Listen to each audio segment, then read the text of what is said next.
Қайырлы күн, құрметті менің тыңдармандарым. Жетім қыздың ажалы. Әңгімені тыңдамас бұрын арнаға жазылуды ұмытпаңыздар. Шырылдаған бала даусынан селк ете қалған олар өздері секілді тағы бір жанның жетім қалғанын аңғарды. Сәбиді түннің бір уағында тауып алған тәрбиеші дереу төсекке жатқызып жұбата бастады. Әбден жылай-жылай көзінен жас сарқылып, баланың демі бітіп, әрең тыныс алады. Көздері жәудіреген бір топ баланың естісі аузындағызы емізікті жұлып алып, апайына ұстатты. Жанашырлықпен қараған оның ересек адамдай әрекеті бір жағынан тәрбиешіні таңғалдырды. Таң атысымен түнде келіп қастарына қосылған сәбиге балалар жамырасқан күйі есімін қойды. Кезек-кезек көтерген олардың барлығы сәбиді бірден бауырға тартты. Су мен отқа түссе де бірге жүретін жетімдер үйінің тәрбиеленушілері бір-біріне қолғабыс қылып, сырт көзден қорғап жүреді. Өздерінің заңдылықтарын бұзбас үшін жаңа келген баланы қатаң тәртіпке үйретеді. Қолға түскенді өзара теңдей бөліп үлестіреді. Жылдар өткен сайын ата-ана мейірімі, отбасы бақыты дегенді мүлдем білмей өскен олар осылайша қаттылыққа бойын үйретеді. Әлгіндей көше бойынан табылып, тағдыр дәптері тауқыметі таңбаларымен өрнектелген нәресте қыз бала болатын. Өзі секілді мұндай талай баланың қанаты қатайды.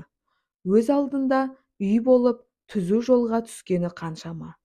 Бірде кішкентай қыз тәрбиешіге тосыннан сауал қойған болатын. Бұл оның 7 жастан асқан кезі. Апай, сіз ана бақыты дегенді қалай түсінесіз? Алғаш мені тауып алғанда қандай күйде болдыңыз? Көкейімде көксеген талай сұрақ мазалайды. Соның бірі, сол күні анамның жүзін көре алдыңыз ба? Алтыным, сені тапқан күні әлі көз алдымда.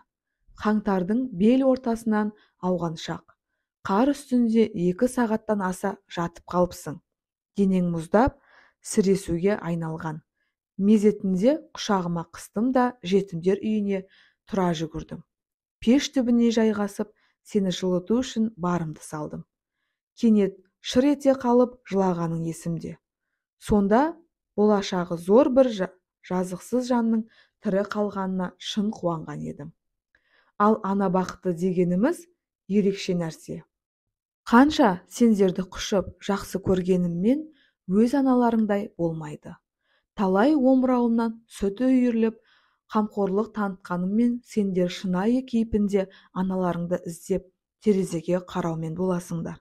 Мен болсам үйге барып, сәбиімді құшақтаған сәтте сағынышым яки мауқымның басылғанын сеземін. Бақытты екенімді білемін. Ботам жатып ұйықтай ғой. Бәлкім мен көрмеген анаң түсіңе кіріп қалар. Осылайша қаумалаған топ баланың ішінде бойжеткен қатар өмір сүрді. Қиындықты бірге көрді. Адамды ортасы тәрбиелейді деген көзін жеткізді. Ата-анасыз харекет етудің азапты сәтін бастан өткерді. Бір жағынан күрмеуі шешілмейтін тағдырдың көркем дәмін татуға дағдыланды. Жанына қатты бататыны жастайынан қисық жолдың сүрелеуіне түскені өзіне кесірін тигізді. Қанша дегенмен төзуге тұрарлық сабырлық бергенімен жаза басу еркіңнен тыс болады екен. Бұл бала күнінде сүйкімді болатын. Келбетті келіскен ажары ай жүзінде құлпыра түсетін. Сол кіршіксіз бейнеге дақ түсетінін қайдан білсін. Бой жетіп, енді жан-жағына қарай бастағанда өзге әлемнің арбауы жазықсыз жанды мүлдем шыға алмастай апанына түсірді. Сауық сайранға майсайраған қыз өмірі қатал тағдырдың лайсаңына былғанды. Бұл ешкімнің сөзіне құлақ аспады. Түзу жолды көруді мақсат тұтпады. Тек жеңіл жүріске түскен серіктестеріне сенді. Болашағына балта шабылды. Қаңтарда яки қақаған суықта тауып алған ана жүрегі қақ жарылып, үміті ақталмады. Шындығында қанша тәрбиелесе де өз анасындай болмайтыны ақиқат екен. Үміт күткені сенімді ақтамады. Аурухана төсегіне таңылған 4 ай ол үшін 40 жылға татыды. Бәз баяғы құрбы-құрдасын іздеп келуді қойған. Жалғыздыққа бойы үйреткен, оны 4 қабырға ішінде сан түрлі ойдың шырмауы тұсаулап тастаған секілді. Бұның бар жағынан демеп, қолдау көрсететін ешкімі қалмады. Қатарластарының жасаған ісі оған дұрыс болып есептелді. 120-ға жуық күннің батушы қайғы қамытын киген ол үшін ауыртпалық еді. Палатаға есігі бөтен адам үшін жабық. Тек медбике ғана арасында бақылап кетеді. Бұрынғы достарын сағынған ол толассыз естеліктерді санасына қайта тоқиды. Көзіне жас толып, тамшылар жерге үзіліп түскенімен өткен күндер оралмайды. Сыртта ол жайлы алып қашқыва әңгіме толып жүр. Оны естімегендей болып жата береді. Төсектен қозғала алмай, амалы таусылғалы қашан. Бойынан дәрмен кетті. Жеңіл жүрістің ақыры көтере алмас ауыр болғандығын шынайы тұрғыдан сезінгендей. Мұндай қасіретті жауына тілемеген қыздың қайғысы тек өзіне аян. Шын мәнінде құрығындағы арманы орындалмады. Ғайыптан жапа шеккені өкінішті. Күнделікті өмірде мен толық отбасында дүниеге келсем, ана мейірімімен малшынсам, әкеден тәлім алсам, осы күйге түспес етім деген ой мазалайды оны. Білем, тас түскен жеріне ауыр. Мені ешкім аямайды. Жаны ашығысы да келмейді. Өкінгеннен пайда жоқ. Аты жаман дерттің шұлбауына түскеніме өзім кінәлімін. Аз ғана ғұмырымда барлығы керемет болып тұрмайды екен. Зырғыған уақыт шеңберінде өзіме қиянат жасаудан басқа еш нәрсе қылған емеспін. Қар үстінен тауып алған тәрбиешімнің үмітін жерге таптадым-ау.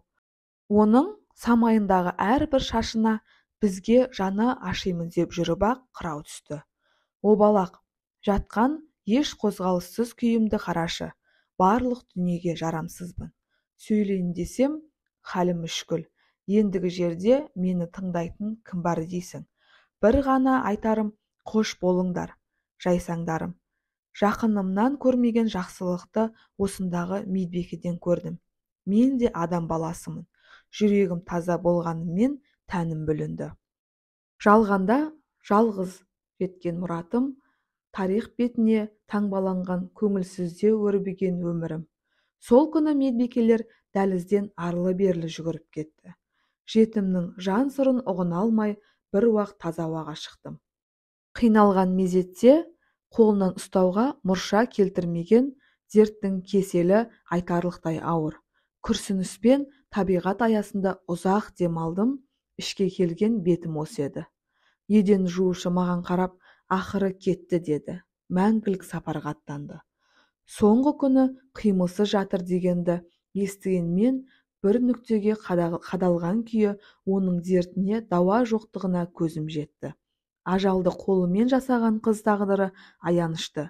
Дәлізде қызды алып бара жатты. Ана өмірге аттанған ол жас, 40-қа да келместен мың түрлі қиындықпен күресіп, ақырында жеңілді. Қыз қайтқан түні аспанда қатты күрсінді. Көктем жаңа келгендей найзағай ойнап, түнгі қою қараңғылық тұмшалаған аспанды аяусыз тілгілейді келіп. Бір кезде болар болмас жаңбыр себелеп өте шықты. Табиғат та қызбен қимай қоштасқан секілді.